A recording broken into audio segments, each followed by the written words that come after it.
Whispers around the Browns' locker room suggest Kevin Stefanski may already be halfway out the door.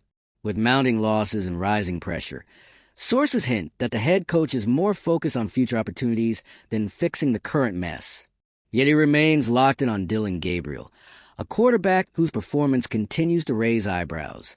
And while Shedeur Sanders waits, proven and ready, Stefanski appears more concerned with optics than outcomes. Jon Gruden's blunt challenge only magnifies the crisis, spotlighting what many now see as a leader emotionally detached from the grind. If you're into the real story and all the messy twists they don't show on highlight reels, go ahead and subscribe. And if you're sticking around to see how this Browns QB chaos plays out, you should definitely be subscribed. The Browns don't have time for indecision. With each week that Sanders remains benched, frustration builds and belief drains. If Stefanski's already eyeing an exit, Cleveland must ask, who's really steering this ship? And are they willing to turn it around? The Cleveland Browns are spiraling, and now Jon Gruden wants the keys to the wreckage. In a move that shocked the NFL, Gruden didn't just weigh in on the Browns' current crisis. He went straight for the jugular. Publicly declaring that he could fix the franchise, Gruden called out current head coach Kevin Stefanski by name and said what fans have been screaming for weeks. The Browns need to start Shedeur Sanders, and they need to do it now. And if Stefanski won't do it, Gruden will. That's not a hot take. That's a full-blown coaching coup. Gruden's comments didn't come out of nowhere. The Browns have been stumbling through one of the most frustrating stretches of the season, and Stefanski has stayed glued to a quarterback decision that's baffled fans, analysts, and now former head coaches. Despite Sanders showing clear talent in both preseason and practice, he remains benched.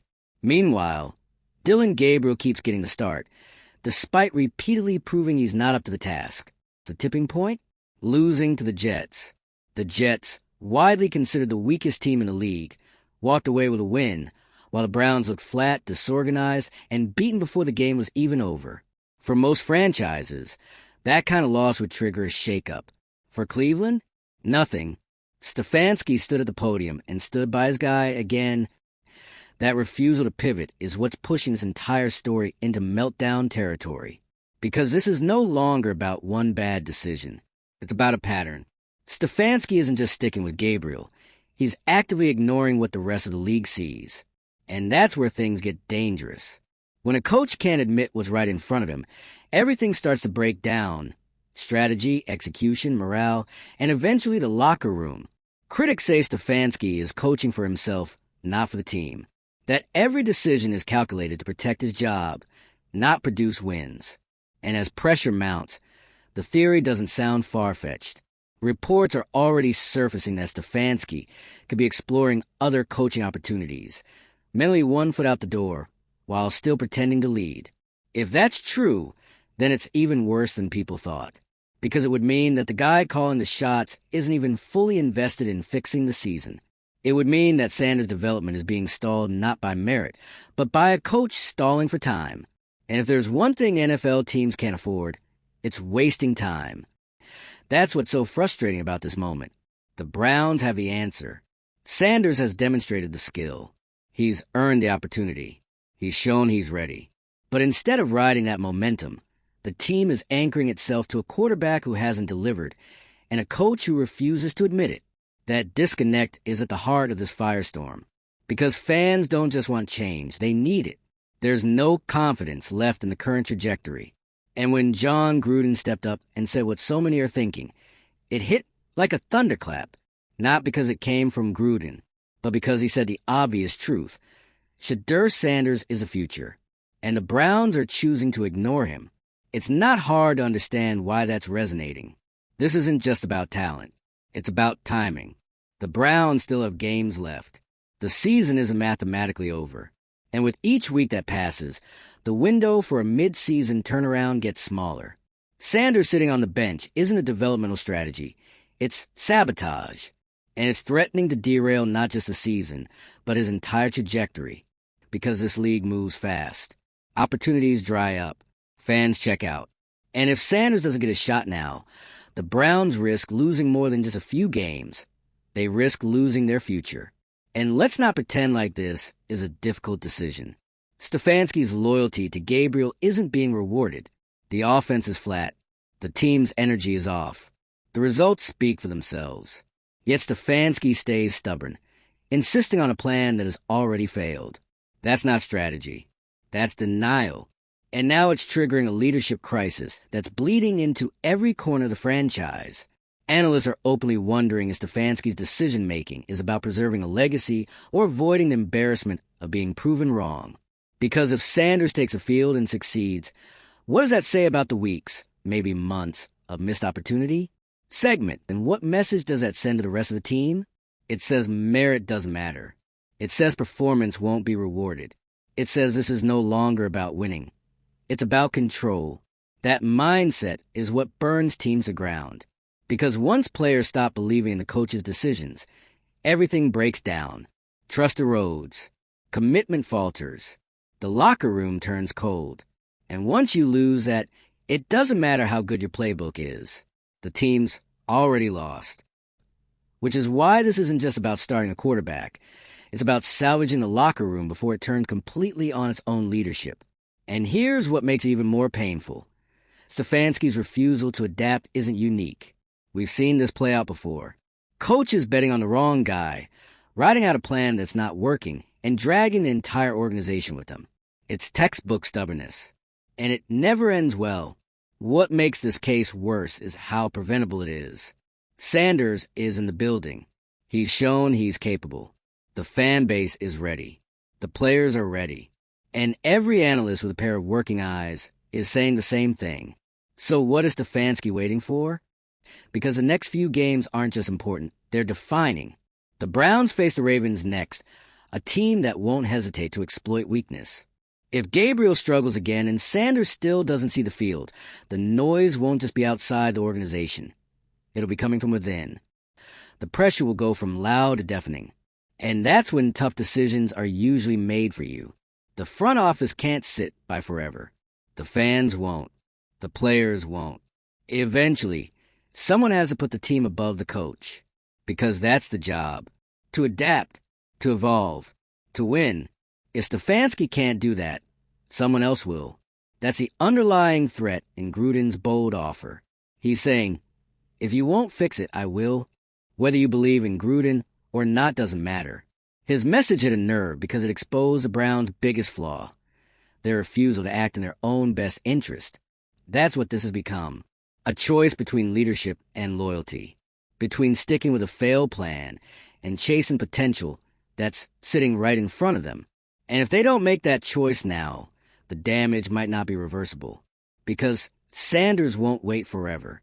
Why should he? He's proven himself. He's done the work. He's watched less capable players get the reps he should have. And if Cleveland continues to delay, they're risking not just a quarterback. They're risking a future franchise centerpiece walking away before he ever got a shot. The NFL is ruthless. Teams that don't adapt get left behind. And right now, the Browns are one more loss away from falling off the map entirely. They have one move left. One last shot to flip the script and inject life back into the season. Start Shedeur Sanders. It's not a risk. It's the reset they desperately need.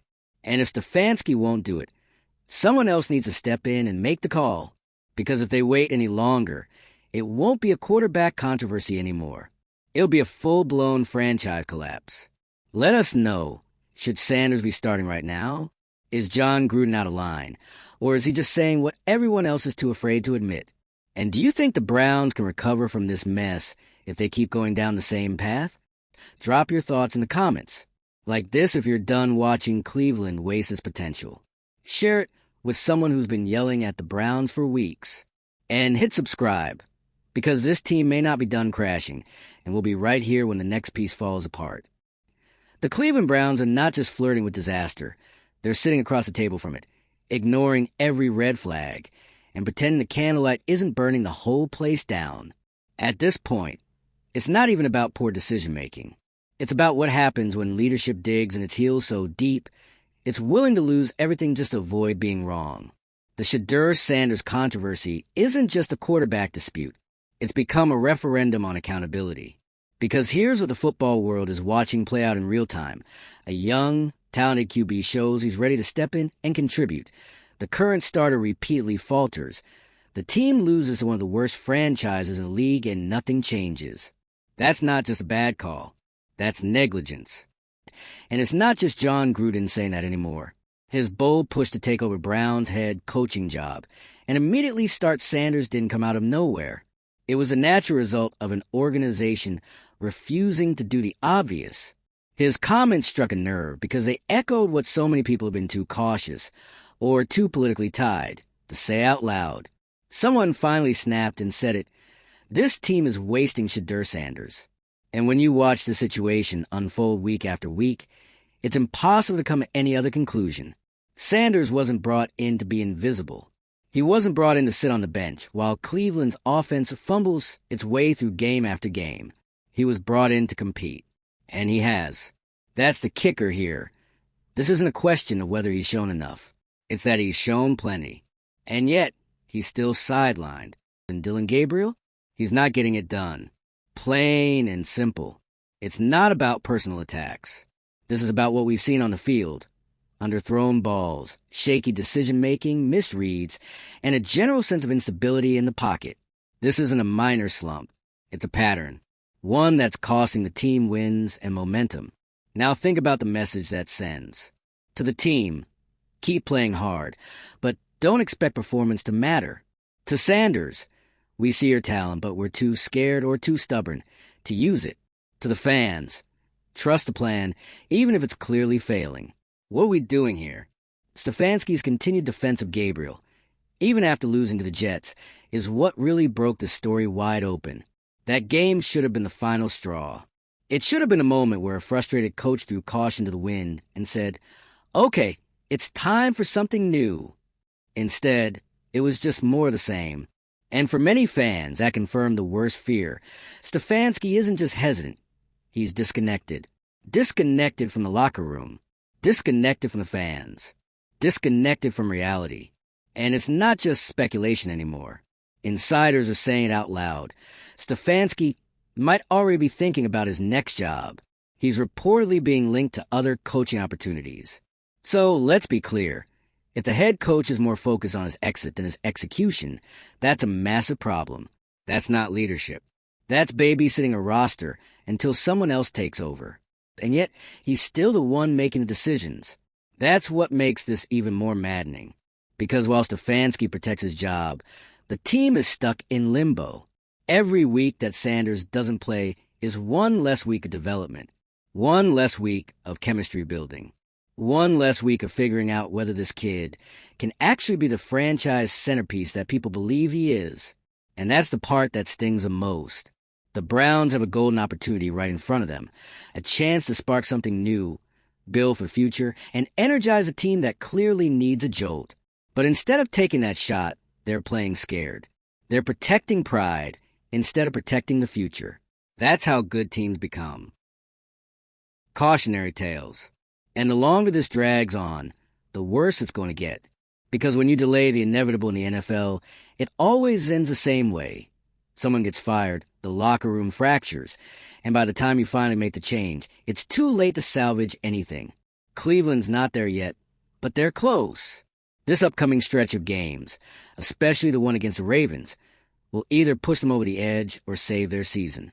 And a decision about who's under center could define the entire outcome. But let's be honest, if Sanders still doesn't get the start, what does that say? It says that the team would rather lose with their pride intact than win by admitting they were wrong. It says the development of a rising star isn't as important as the ego of a head coach. It says that leadership in Cleveland right now is more about loyalty to outdated decisions than adaptability to current realities. And that's the kind of thinking that ruins not just seasons, but entire trajectories. Let's talk about that word, trajectory. Right now, Sanders is watching his own trajectory get stalled. And not because of performance. Not because of injury. Not because of any justifiable football reason.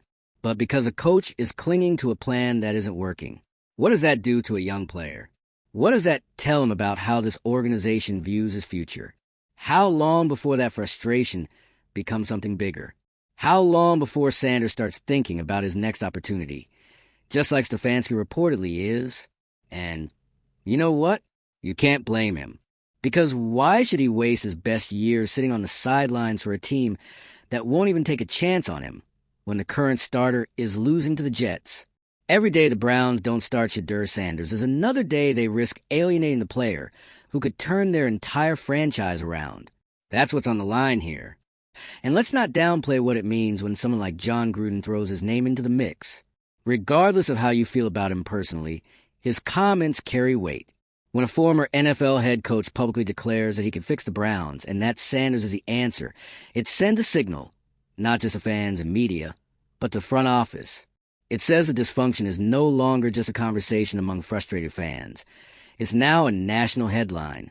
And the Browns front office has to be listening. They can't ignore this anymore. If they do, they're complicit in the spiral. They're allowing a winnable season to unravel in slow motion because no one wants to be the one to pull the plug on a bad call. That's how organizations lose credibility, not just on the field, but in the league, in the locker room, and in the free agency market. Players talk. Agents talk. Everyone's watching how Cleveland handles this. And if the message they send is that talent doesn't matter, results don't matter, and pride comes before performance, good luck convincing anyone to believe in your rebuild next year. This could have been the season Cleveland flipped the script. They had the momentum, they had the personnel, and they had a quarterback in Shedeur Sanders who gave them something most teams don't have, a real chance at a reset without starting over. And now they're burning it all because of ego, because of fear, because of a coach who refuses to admit what's been obvious for weeks. If the Browns don't make the change soon, they're not just risking this season. They're risking the very foundation they've been trying to build for years. The Browns aren't just mismanaging a quarterback room. They're setting fire to the one glimmer of hope their fan base had. Week after week, Shedeur Sanders shows he's ready. Poised, prepared, practiced. And yet, every game starts the same. Dillon Gabriel jogs out on the field, and the entire stadium exhales in disappointment. This is where things have landed. The crowd isn't surprised anymore. They're resigned. You can feel it in the atmosphere. Not anger, not even frustration, just exhaustion. The kind that comes from watching a team refuse to take the most basic step toward fixing itself. The kind that says, we've accepted mediocrity because leadership has, too. All of this could have been avoided. Stefanski had a chance. Several, actually, after Gabriel's first fumble, after his second pick, after the loss to the Jets. That was a moment. The clear, undeniable sign that change wasn't just an option, it was a necessity. But instead of change, we got stubbornness. Instead of an adjustment, we got a press conference filled with generic coach speak. We believe in our process. We're sticking to the plan. Let's talk about that plan. What is the plan exactly? To lose quietly? To coast until Stefanski lands another job and leaves the team in shambles? To waste an entire season protecting a decision that clearly isn't working? Because that's all anyone can see right now. The refusal to start Sanders has become symbolic of everything broken about this team. It's not about one player anymore. It's about culture. It's about who gets rewarded and why.